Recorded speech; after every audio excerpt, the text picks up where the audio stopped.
Kansas City, Missouri is easing some COVID-19 restrictions. Good afternoon.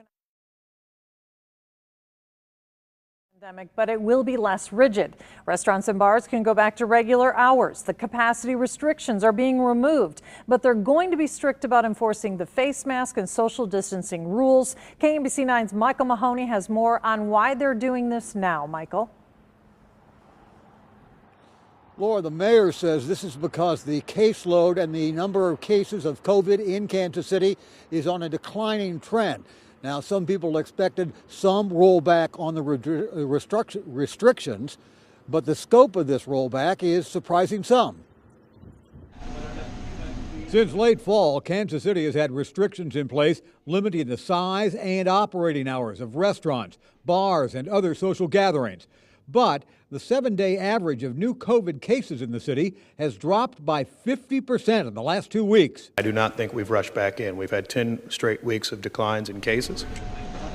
Now, there's still an informal capacity limit. City Hall doesn't think any place can actually be full and still properly follow the 6 feet of social distance rule. If you call tonight and there's a restaurant, even if they're open at 1 a.m., where people aren't wearing masks and where they're not following social distancing, the health department will get there or the regulated industries division will get there. City Hall's named for liquor control agents.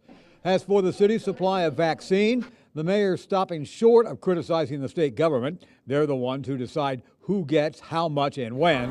I think so. But he thinks the city ought to have mass vaccinations like the ones outstate. It is tough for somebody who lives in Kansas City or Gladstone to get to Clinton, Missouri.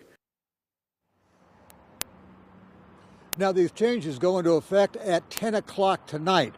And while Kansas has eased up on its restrictions some time ago, what Kansas City, Missouri does is often an indicator of where the metro is headed, as Kansas City announces rolling back some of the restrictions in Kansas City.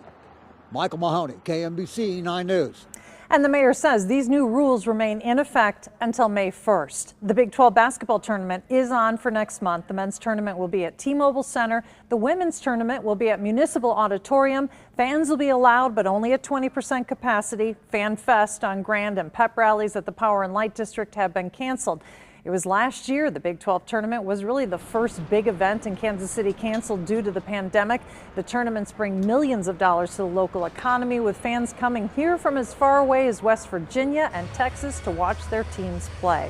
And moments ago, the City of Independence updated its COVID-19 rules. Indoor and outdoor dining is now limited to 50%. Event venues no longer have to submit a gathering protocol. Starting today, bars and restaurants in Douglas County have new health and safety rules to follow. First off, they'll be able to stay open until midnight. That's a change. The county health department's also boosting the limit on mass gatherings to 25 people. Before it was 10. Outdoor events are limited to 200 people, and businesses have to keep capacity at or below 50%. Health officials say they're making the changes because of a drop in new cases. After weeks of technical problems, the Kansas Department of Labor is now paying emergency unemployment compensation. Some 4,800 people will soon get an 11-week extension to their unemployment benefits. 370 more will get their payments the week of March 1st. Kansas officials had to write a new code to update its antiquated computers to be able to process the payments. Now, there are still thousands of people who have questions for the Kansas Department of Labor, so they showed up at the state capitol to protest. Investigative reporter Matt Fleener went down to Topeka to hear their message. Here at the Kansas State Capitol in Topeka, there weren't that many people that showed up to a protest against the Kansas Department of Labor, but those that did had very compelling stories. I don't know, it's just very stressful. I have 3 kids. This is people losing their livelihoods, their homes. Several of them have not received a check from the Kansas Department of Labor in months. Governor Kelly and her constituents want to get together and send me a mortgage payment. That'd be great, but I don't see that happening. People spend hours a day calling the department's hotline, but so many people are calling they cannot get through. A woman from Olathe organized this protest, and she's doing more in the coming weeks. She wants people to understand just how deeply the Labor Department's trouble affects people. I don't want to stand out here in the cold. I've got other things that I could be doing,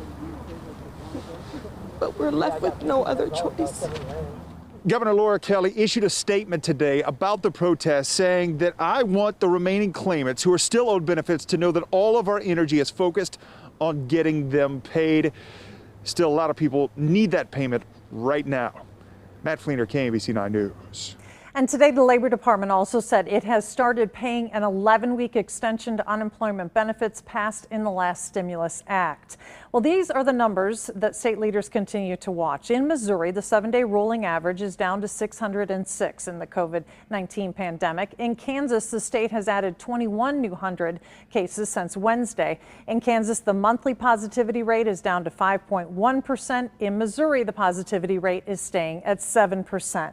The shipment of 6 million COVID-19 vaccine doses has been delayed. That's coming from the White House, where leaders say winter weather is to blame. U.S. officials say the weather could continue to impact deliveries for the next week or two. The White House says it is doing everything it can to speed up the process. Missouri Governor Mike Parson canceled mass vaccination events through today due to winter weather. The state is working to reschedule those events.